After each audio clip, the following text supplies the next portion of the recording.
Hey people, how's it going? Welcome back to another video. Today we're going to jump straight into my very first ever vinyl update video. So I've done a vinyl collection video, which was just me standing in front of my shelves, pulling out each album and talking about them. And now, since about a month ago I think, some time has passed and some more have turned up in the mail and gone out and bought some more. So I just thought I'd update you with what's now sitting on the shelf.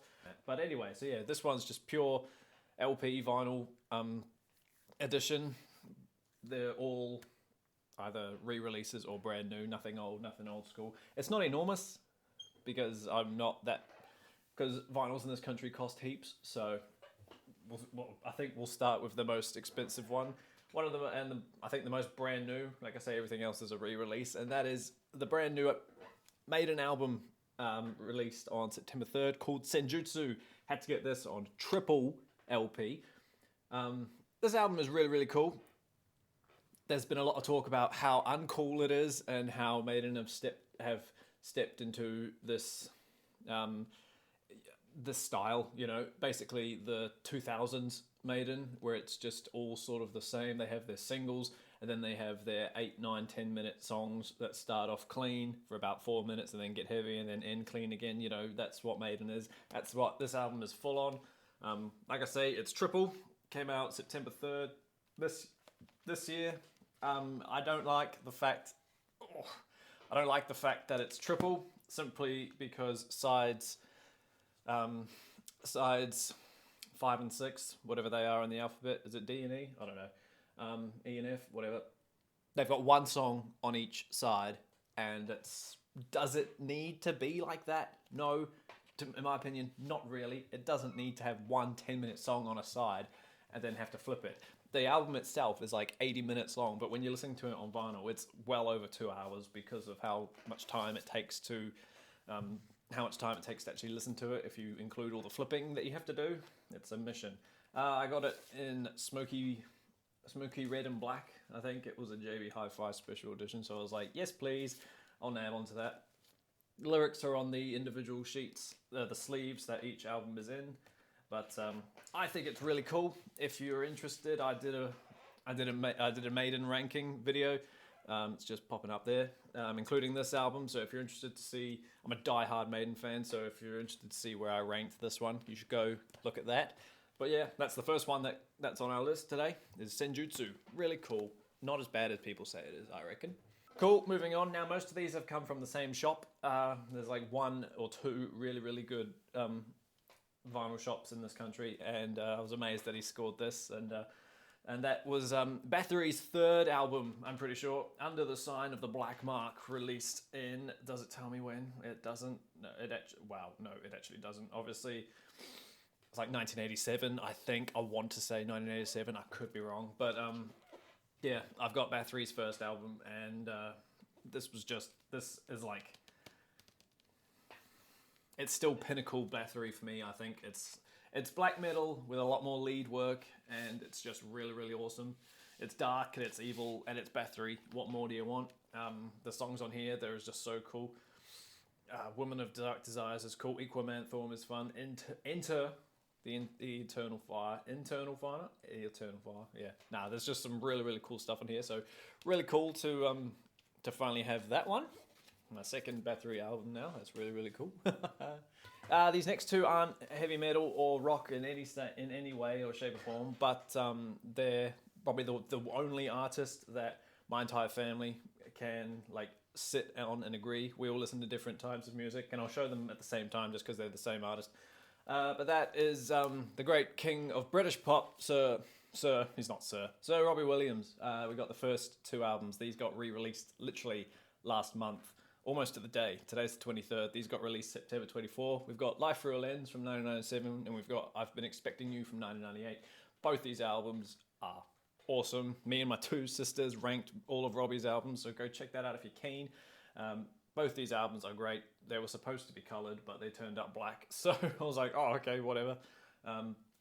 There's some really, really awesome songs in here. If you like old school Robbie, rather than all the stuff that he did, you know, in the last 10 years or so, it's really, really cool to own these ones, especially this one, I've Been Expecting You, because I never owned this one. We own all the Robbie CDs except that one. So stoked to have them in the collection. Again, another 2 from the same artist, but it doesn't matter, I'll show them one by one because we're awesome. We've got, in hype of their new album, we've got Triviums Shogun from 19? No, from 2008. What can you say about this album? Trivium Shogun is probably one of the bossest albums ever. Like, it's so cool, it's so heavy, and it's just insane. I have the special edition on CD. Unfortunately, this isn't special edition, so it doesn't come with the Iron Maiden cover. It doesn't come with Upon the Shores, but it's still pretty damn awesome. Easily one of the top 3 Trivium albums for me. And what's cool is when I bought this, I wasn't aware that this was colored as well. It's like, it says it's red, but it's more like a blood pinky kind of vibe. I don't know if you can tell, but to me, it's definitely not red. But I think that's awesome to finally have. Really, really cool. Moving on to the album that, is it the album that came before? I'm not entirely sure. But then we got Trivium's The Crusade.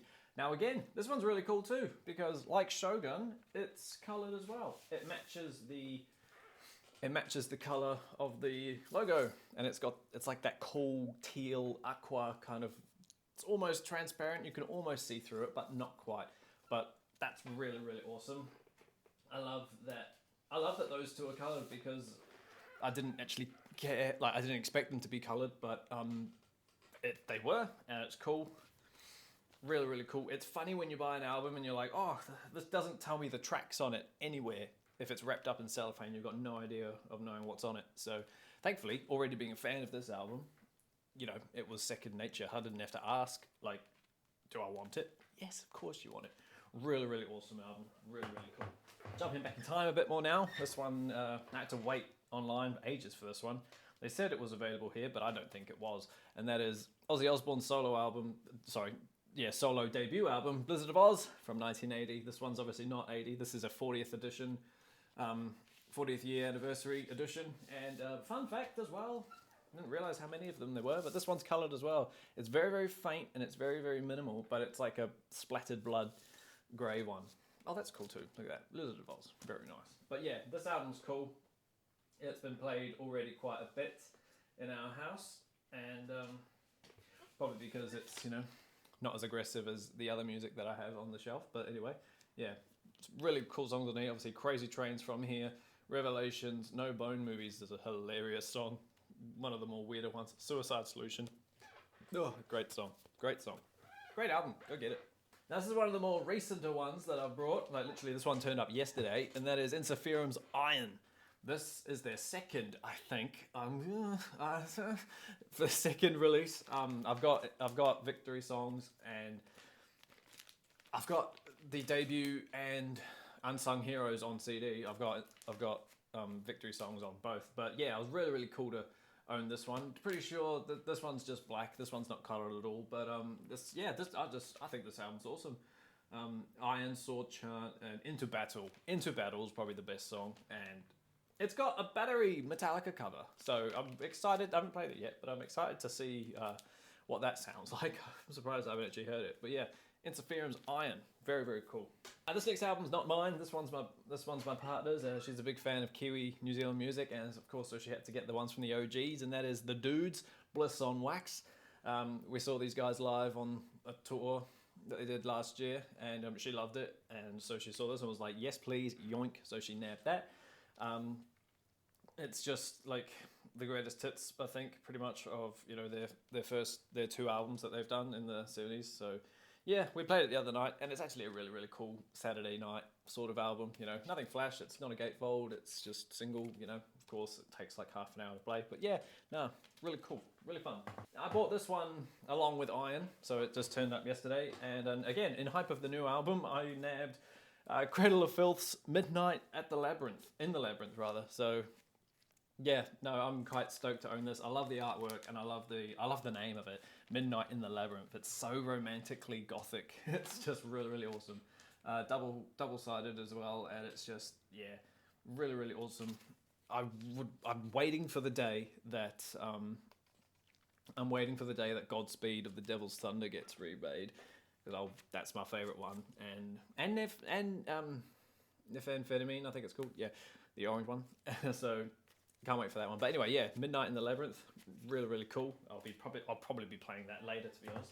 And the last one, like I say, there wasn't that many because they're so expensive, but this one turned up about the other week. We played it last night, and it takes us right back to the start, and that is Black Sabbath's second album, Paranoid. Really, really cool. We got the first album about 2 years ago, and this one now just to carry on the collection, you know, really, really cool.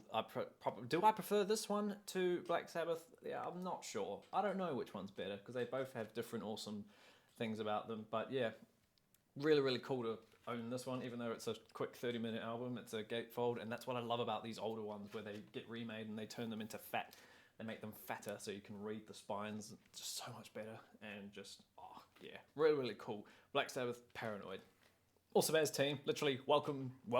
Literally, thank you so much just for sitting through that while I go through some more albums. Hopefully there's more of these, you know, throughout the months that go forward. Like I say, I'm not buying them every day, so don't expect heaps of them when they turn up, but it's just cool to share with you what turns up in the mail and what's available in this country, and it's just really fun to talk about. So yeah, I hope you enjoyed that video, team, and until the next one, have a great day, and I'll see you all again soon.